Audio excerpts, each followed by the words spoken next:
ഇത് നിങ്ങൾ വളരെ ഇമ്പോർട്ടൻ്റ് ആയിട്ട് ശ്രദ്ധിക്കണം കേട്ടോ. കാരണം അതിന്റെ ഈ വെരിഫിക്കേഷൻ സംബന്ധിച്ച് ഒന്ന് രണ്ട് കാര്യം കൂടി ഞാൻ പറഞ്ഞോട്ടെ, പോയേ പറ്റത്തുള്ളൂ. സോ നിങ്ങൾ ചെയ്യേണ്ടത്, ചില ആൾക്കാരുണ്ടാവും അവരുടെ വാലിഡിറ്റി ഒക്കെ കഴിഞ്ഞിട്ടുണ്ടാവും. Hi all, welcome back to Edus Academy. So ഞാൻ ഇന്ന് ഈ വീഡിയോ ചെയ്യുന്നത് നമ്മുടെ DME സ്റ്റാഫ് നഴ്സ് എക്സാമിനേഷൻ്റെ ഒരു അപ്ഡേഷൻ നിങ്ങളെ അറിയിക്കാനായിട്ടാണ്.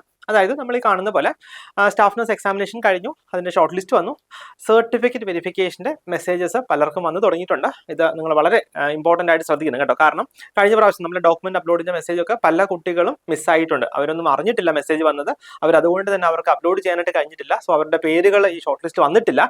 സോ അതുകൊണ്ട് തന്നെ നിങ്ങൾ ചെയ്യേണ്ടത് നിങ്ങളുടെ PSC പ്രൊഫൈൽ പരിശോധിക്കുക കേട്ടോ.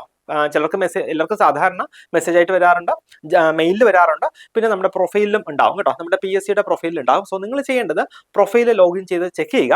നമുക്കിപ്പോൾ അറിയാൻ കഴിയുന്നത് 26-ാം തീയതി മുതൽ കേട്ടോ, നവംബർ മാസം 26-ാം തീയതി മുതൽ സർട്ടിഫിക്കറ്റ് വെരിഫിക്കേഷൻ ഉണ്ടാകും എന്നുള്ളതാണ്. സോ നിങ്ങളുടെ മെസ്സേജ് കൃത്യമായിട്ട് നിങ്ങൾ നോക്കുക, അതിനനുസരിച്ച് നിങ്ങൾ വെരിഫിക്കേഷന് വേണ്ടി റെഡി ആകാം. അതിന്റെ ഈ വെരിഫിക്കേഷൻ സംബന്ധിച്ച് ഒന്ന് രണ്ട് കാര്യം കൂടി ഞാൻ പറഞ്ഞോട്ടെ. അതായത് ഇപ്പം മെസ്സേജ് വന്നിരിക്കുന്നത്, ചില ആൾക്കാർക്ക് ഈ പറഞ്ഞിരിക്കുന്ന പോലെ സർട്ടിഫിക്കറ്റ് വെരിഫിക്കേഷന് പോകണം എന്ന് പറഞ്ഞിട്ട് ഡേറ്റ് വെച്ചിട്ടാണ് മെസ്സേജ് വന്നിരിക്കുന്നത്. ചില ആൾക്കാർക്ക് മെസ്സേജ് വന്നിരിക്കുന്നത്, നമ്മൾ ഓൾറെഡി കുറെ ഡോക്യുമെന്റ്സ് അപ്ലോഡ് ചെയ്തിട്ടുണ്ട്, പക്ഷെ അതിൽ വീണ്ടും ക്ലാരിഫിക്കേഷന് വേണ്ടി അവർ ചില ഡോക്യുമെന്റ്സ് അപ്ലോഡ് ചെയ്യാൻ പറഞ്ഞിട്ടുണ്ട്. ലൈക്ക് നമ്മുടെ ID കാർഡ്, ഐഡന്റിറ്റി കാർഡ്, അല്ലെങ്കിൽ നമ്മുടെ ഡിഗ്രി സർട്ടിഫിക്കറ്റ്, രജിസ്ട്രേഷൻ സർട്ടിഫിക്കറ്റ്, ഇങ്ങനെ സ്പെസിഫൈ ചെയ്തിട്ട് ഒന്നോ രണ്ടോ ഡോക്യുമെന്റ്സ് ഒന്നുകൂടെ അവർ അപ്ലോഡ് ചെയ്യാൻ പറഞ്ഞിട്ടുണ്ട്. സോ അങ്ങനെ വന്നിട്ടുള്ളവർ, അങ്ങനത്തെ മെസ്സേജ് വന്നിട്ടുള്ളവർ നിങ്ങൾ എന്താ ചെയ്യേണ്ടതെന്ന് വെച്ചാൽ, നിങ്ങൾ എത്രയും പെട്ടെന്ന് വളരെ ക്ലിയർ ആയിട്ടുള്ള ഒരു സ്കാൻഡ് കോപ്പി ഓഫ് സർട്ടിഫിക്കറ്റ് നിങ്ങൾ PSC പ്രൊഫൈലിൽ അപ്ലോഡ് ചെയ്യുക. അപ്ലോഡ് ചെയ്തതിന് ശേഷം അതിനകത്ത് പറഞ്ഞിരിക്കുന്നത് പോലെ 26 ആണെങ്കിൽ 26, 28 ആണെങ്കിൽ 28, ആ ഡേറ്റിൽ നിങ്ങൾ കൃത്യമായിട്ട് PSC ഓഫീസിൽ പോവുക, ഡോക്യുമെന്റ് വെരിഫിക്കേഷൻ ചെയ്യുക. ഇനിയും ഒന്ന് രണ്ട് കാര്യങ്ങൾ ഇതുമായിട്ട് റിലേറ്റ് ചെയ്തിട്ട് പറഞ്ഞോട്ടെ.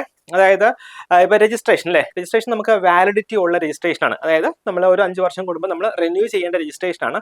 ചില ആൾക്കാരുണ്ടാവും അവരുടെ വാലിഡിറ്റി ഒക്കെ കഴിഞ്ഞിട്ടുണ്ടാവും. അങ്ങനെയുള്ളവർ എത്രയും പെട്ടെന്ന് അത് റിന്യൂ ചെയ്യാനുള്ള പ്രോസസ്സ് സ്റ്റാർട്ട് ചെയ്യുക. ഒന്നാമത്തെ കാര്യം, നിങ്ങൾ ഇൻ കേസ് നിങ്ങൾ ചിലരൊക്കെ ആ ഒരു പ്രോസസ്സിലായിരിക്കും. അങ്ങനെയാണെങ്കിൽ നിങ്ങൾ ചെയ്യേണ്ടത്, നിങ്ങൾ ഓൾറെഡി അപ്ലൈ ചെയ്തിട്ടുണ്ടാവും, അതായത് സർട്ടിഫിക്കറ്റ് റിന്യൂ ചെയ്യാൻ അപ്ലൈ ചെയ്തിട്ടുണ്ടാവും. സോ ആ അപ്ലൈ ചെയ്തിട്ടുള്ള ഒരു പ്രൂഫ് നിങ്ങളുടെ കൈവശം കരുതുക. നിങ്ങൾ ഡോക്യുമെന്റ് വെരിഫിക്കേഷന് പോകുമ്പോൾ നമ്മുടെ രജിസ്ട്രേഷൻ സർട്ടിഫിക്കറ്റ് വളരെ ഇമ്പോർട്ടന്റ് ആണ്. അപ്പം നിങ്ങൾ എന്താ ചെയ്യേണ്ടത്, നിങ്ങൾ ഓൾറെഡി നിങ്ങളുടെ കയ്യിൽ ഇല്ല, നിങ്ങൾ റിന്യൂവലിന് വേണ്ടി കൊടുത്തിരിക്കുകയാണ്, അങ്ങനെ ഉണ്ടെങ്കിൽ നമ്മൾ റിന്യൂവലിന് വേണ്ടി കൊടുത്തിരിക്കുന്ന ഒരു പ്രൂഫ് നമ്മുടെ കയ്യിൽ വെക്കുക. അതുകൂടാതെ പഴയ സർട്ടിഫിക്കറ്റിന്റെ ഒരു അറ്റസ്റ്റഡ് കോപ്പി കൂടെ നിങ്ങളുടെ കയ്യിൽ കരുതുക, നിങ്ങളുടെ ഡോക്യുമെന്റ് വെരിഫിക്കേഷന് പോകുമ്പോൾ. അതല്ല, ചിലരുടെയൊക്കെ സർട്ടിഫിക്കറ്റിന്റെ എക്സ്പയറി ആയിട്ടുണ്ടെങ്കിൽ അത് നിങ്ങൾ റിന്യൂവലിന് വേണ്ടിയുള്ള നടപടികൾ സ്വീകരിക്കുക. അതിന് നിങ്ങൾ വെരിഫിക്കേഷന് പോകുമ്പോൾ അതിന്റെ പ്രൂഫ് കയ്യിൽ വയ്ക്കുക. ഇനി അബ്രോഡൊക്കെ വർക്ക് ചെയ്യുന്ന പല കുട്ടികളും ഉണ്ടാകും. സോ അവർക്ക് നിങ്ങൾ ഈ പറഞ്ഞിരിക്കുന്ന ഡേറ്റിൽ തന്നെ വെരിഫിക്കേഷന് വേണ്ടി ഹാജരാകാനായിട്ട് ശ്രമിക്കുക. ഇതിനുശേഷം മിക്കവാറും PSCയുടെ ഇന്റർവ്യൂ ഉണ്ടാകും.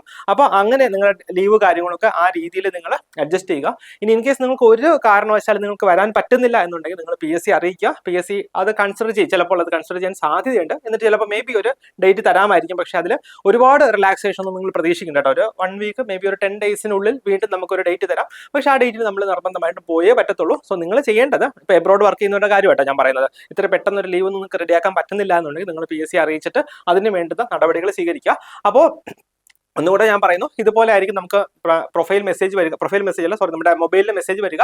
ഇത് ആക്ച്വലി നമുക്ക് ഇതിന് മുന്നേ വെരിഫിക്കേഷൻ ഒക്കെ കഴിഞ്ഞിട്ട് ഉള്ള ഒരു കാൻഡിഡേറ്റിന്റെ മെസ്സേജ് ആണ്. ഇതിനകത്ത് പറഞ്ഞിട്ടുണ്ട്, since your claims and qualifications pertaining to the above selection has already been verified, you are not required to attend personally for one time verification now. ഇപ്പോൾ അതായത് ഈ കാൻഡിഡേറ്റിന്റെ എല്ലാ ഡീറ്റെയിൽസും ഓൾറെഡി വെരിഫൈ ചെയ്ത് കഴിഞ്ഞതാണ്. അതുകൊണ്ട് ഫിസിക്കലി ഇപ്പം വീണ്ടും വെരിഫിക്കേഷന് വേണ്ടി പോകണ്ട എന്നാണ് പറഞ്ഞിരിക്കുന്നത്. അപ്പോൾ നിങ്ങൾ കൃത്യമായിട്ട് നിങ്ങൾക്ക് വന്നിരിക്കുന്ന മെസ്സേജ് എന്താണ് അത് വായിച്ച് നോക്കിയിട്ട് കൃത്യമായിട്ട് നിങ്ങൾ ചെയ്യുക കേട്ടോ. ഇതുപോലെ മെയിൽ നിങ്ങൾക്ക് വരുന്നുണ്ടാവും. സോ നിങ്ങളുടെ മൊബൈലിൽ മെസ്സേജ് ചെക്ക് ചെയ്യുക, മെയിൽ ചെക്ക് ചെയ്യുക, ഇതിലെല്ലാം ഉപരി നിങ്ങളുടെ PSCയുടെ പ്രൊഫൈൽ ചെക്ക് ചെയ്യുക. ഞാൻ പറഞ്ഞല്ലോ, അതിനകത്ത് പറഞ്ഞിരിക്കുന്ന അനുസരിച്ചുള്ള ഡേറ്റിൽ നിങ്ങൾ PSC ഓഫീസിൽ പോവുക വെരിഫിക്കേഷന് വേണ്ടി. അതല്ല, അതിന് ഡോക്യുമെന്റ്സ് ഫർദർ ആയിട്ട് അപ്ലോഡ് ചെയ്യാൻ പറഞ്ഞിട്ടുണ്ടെങ്കിൽ അത് അപ്ലോഡ് ചെയ്യുക കേട്ടോ. അപ്പോൾ എല്ലാ കറണ്ട് ഡോക്യുമെന്റ്സും ആയിട്ട് വേണം നിങ്ങൾ ഡോക്യുമെന്റ് വെരിഫിക്കേഷനായിട്ട് പോകാൻ. അപ്പോൾ എല്ലാവർക്കും ഓൾ ദി ബെസ്റ്റ്.